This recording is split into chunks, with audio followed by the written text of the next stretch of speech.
The girl lifted her skirt to her waist and waved at passersby. An older man stopped for her, and she received her first client. The madam grabbed Gangu's generous payment, but only gave her one note. Gangu immediately burned the money, and her former innocence went up in smoke. From that moment on, Gangu began mechanically preparing herself. She used her beauty to attract the men of the town. Gangu quickly became the top courtesan. The money she earned was shared with her sisters. She needed to win people over. Xia appeared, sending girls out to lure clients. Gangu stepped forward, asking for a day off, and casually pushed all the other sisters out. Xia could only glare at her viciously, unable to say a word, because Gangu was the top courtesan and brought in huge profits. But Xia held a grudge. The arrival of a client gave her a chance for revenge. She woke Gangu from her sleep and ordered her to attend the client. Gangu prepared as usual to follow the routine. The man offered triple payment and a gun. He turned out to have a special, violent fetish. Gangu's screams awakened the other sisters. Xia pretended to knock on the door, but then turned and angrily sent the others away. The man only stopped after he knocked Gangu unconscious. Gangu pulled off the black veil. A long scar came into view. The man put down his phone. He knew the scar had been caused by one of his men. He wanted to offer Gangu financial compensation. Gangu refused his offer. She handed him a good luck charm and turned to leave. The man understood that all she wanted was safety, so he immediately arranged for people to protect her. With his protection, Gangu didn't do anything reckless. She was waiting for the right moment to establish real authority. That day, the man with the violent fetish came back again. The madam ordered Gangu to take the client. A girl spoke up for Gangu and argued with the madam. Gangu demanded double the price. The madam left happily. Gangu told her sisters to contact the boss. Then she walked into the room without hesitation and calmly shut the door behind her.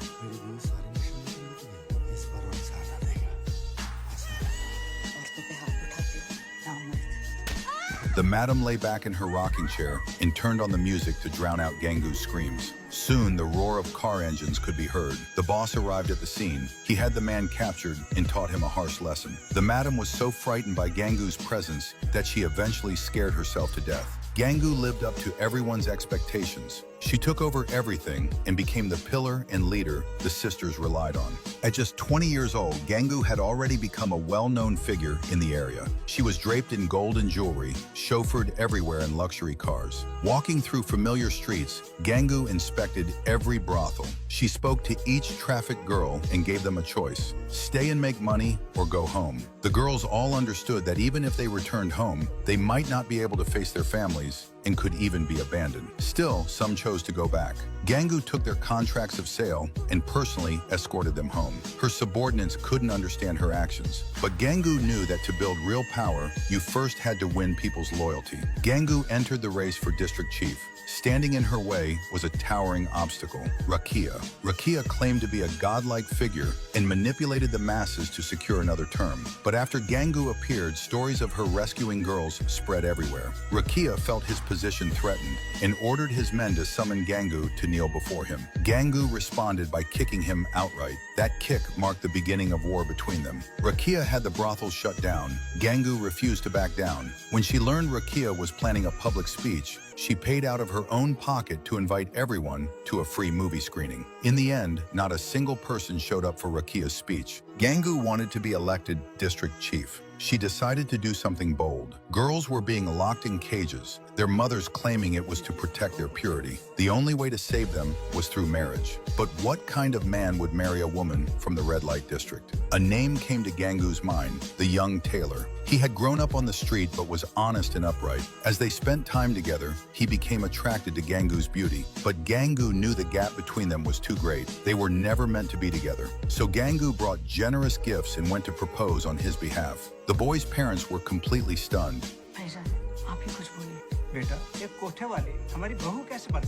Gangu picked up the gifts and turned to leave. The boy's mother immediately agreed to the marriage. Just as Gangu got into the car, the boy ran after her. He couldn't bear to give up this love.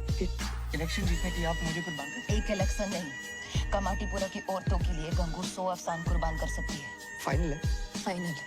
The wedding took place as scheduled. It was the first wedding ever held for a girl from the red light district. People came just to watch the spectacle. Gangu could only observe from a distance. The boy sealed away his feelings for her forever. Gangu opened a new chapter for women's rights, and she finally became the district chief, just as she had hoped. Gangu created a new chapter for women's rights and finally became the district chief. But what awaited her was even greater hardship. The public organized protests, demanding that the women of the red light district be driven out, claiming they polluted the community. Gangu led the girls to meet the school principal. She threw money onto the desk. The principal shook his head with regret. He knew the children were innocent. Education was their only way to change their lives. Gangu's persistence moved him. He agreed to let the children enroll, but the teachers objected and the children were still expelled. Gangu had the children sit beside her and took photos that made the front page of magazines. She used the power of public opinion to fight for the girls of the red light district.